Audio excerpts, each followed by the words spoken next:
নমস্কার বন্ধুরা, ফিলবিল কুকিং চ্যানেলে সবাইকে স্বাগত জানাই। আশা করি সবাই ভালো আছেন। পুকুর থেকে আজকে কাতলা মাছ ধরা হয়েছিল, সেটা নিয়ে চলে এসেছি। আজকে কাতলা মাছ দিয়েই রেসিপিটা হবে। আজকে হবে কাতলা মাছের কালিয়া। মাছটা প্রায় 1.5 কেজির মতো ছিল। মা কাকিমা দুজনে বসে পড়েছে মাছ ছাড়াতে। এই দেখো লাফ দিয়ে কেমন পালাচ্ছে, সবে ধরেছে তো তাই এত জোর। ভিডিওতে মাছের ওয়েটটা অতটাও ঠিক বোঝা যাচ্ছে না, কিন্তু ওয়েট ওরকমই প্রায় ছিল, 2 কেজির মতো প্রায় ওয়েট ছিল।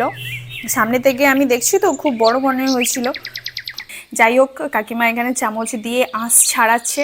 এবার কাটা চলছে। দেখো ভেতরে, মাছের ভেতরে পেটে রেখেছো ডিম হয়ে গেছে।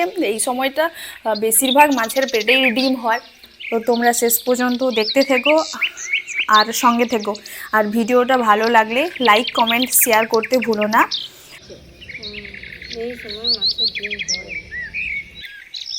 তো কথায় কথায় এদিকে মাছ কাটাও কমপ্লিট। এবার রান্নার পালা। মশলাগুলো সব শিলনোড়া দিয়েই বাটা হবে। শিলনোড়া দিয়ে বাটা মশলার টেস্ট কিন্তু অনেকটাই বেশি হয়। তোমরা শিলনোড়া দিয়ে মশলা বেটে রান্না করে দেখবে, তফাৎটা তোমরা নিজেরাই ভালো করে বুঝতে পারবে। যাই হোক, মা এখানে মশলাগুলো এক এক করে বেটে নিচ্ছে। পেঁয়াজ বাটা, রসুন বাটা, আদা বাটা।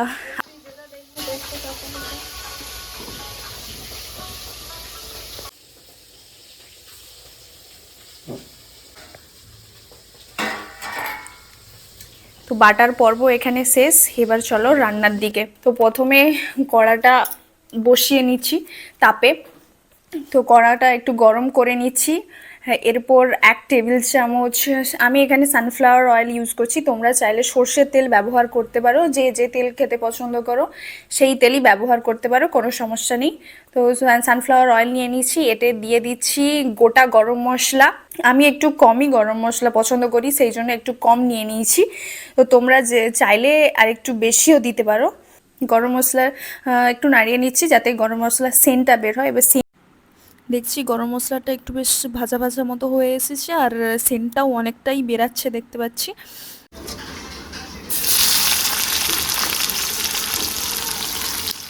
তো পেঁয়াজগুলো যতক্ষণ না পর্যন্ত লাল লাল হয়ে ভাজা ভাজা মতো না হয় ততক্ষণ পর্যন্ত নাড়তে থাকবো।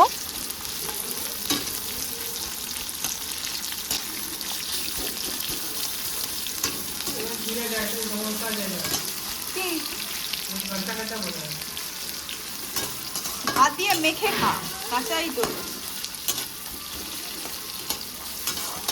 খালি মুখে খাসনি।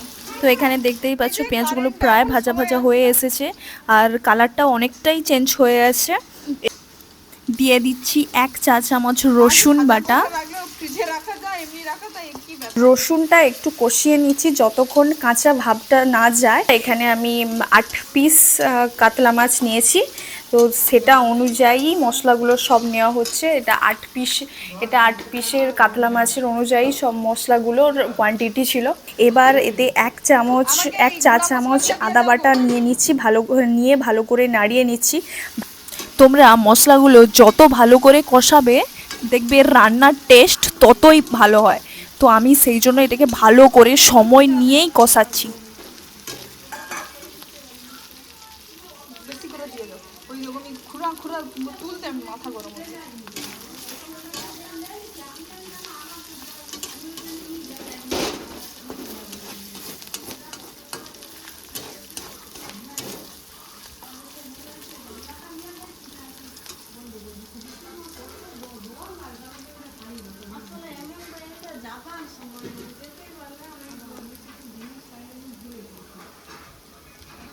ভাজা ভাজা হয়ে এসেছে। এবার এবার এতে দেব একটা গোটা মিডিয়াম সাইজের টমেটো কুচি। টমেটোটা ততক্ষণ নাড়াবো যতক্ষণ না পুরোপুরি গলে যায়।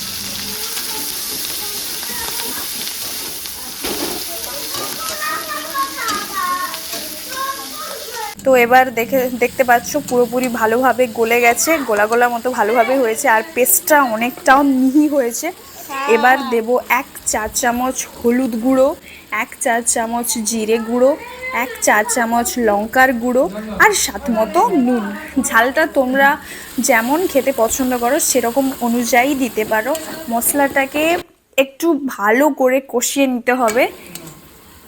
এবার হাফ কাপের মতো মশলা কষানোর জন্য এখানে আমি হাফ কাপ জল নিয়ে নিচ্ছি, যাতে মশলা থেকে তেল ছেড়ে বেরোতে পারে।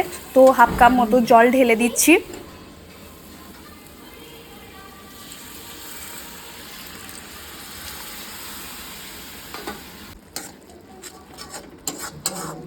দেখো তেল অনেকটাই ছেড়ে ছেড়ে এসেছে।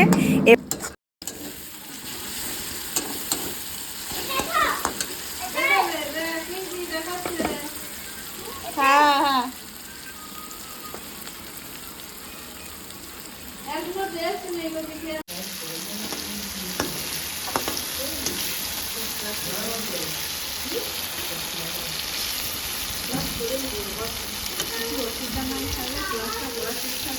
এবার আমরা এতে ঝোল ঝোল দিয়ে দিচ্ছি।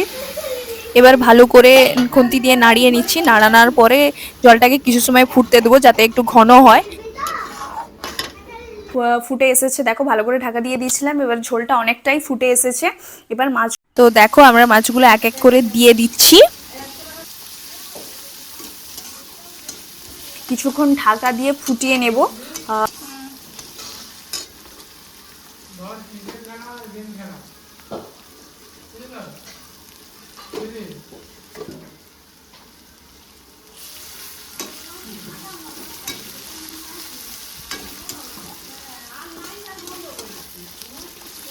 ঢাকা দেওয়ার পর আমরা মাঝে মাঝে একটু করে ঢাকা খুলে খুন্তি দিয়ে দেখে নেব যে ঝোলটা আমাদের ঝোলটা কতটা আছে। তো এখন দেখছো ঝোলটা কিছুটা পরিমাণে আছে। এখন আরও একটুক্ষণ কিছু সময় ফুটতে দেবো, যাতে ঝোলটা অনেকটাই শুকিয়ে আসে। তো অলমোস্ট প্রায় অনেকটাই শুকিয়ে এসেছে। এবার আমরা কড়া থেকে নামিয়ে নিচ্ছি। নামিয়ে এবার গরম ভাতের সাথে তোমরা পরিবেশন করতে পারো কাতলা কালিয়া। তো সবাই বাড়িতে একবার করো এই কাতলা কালিয়া। আশা করি তোমাদের এবং তোমাদের বাড়ির সবার খুবই পছন্দ হবে।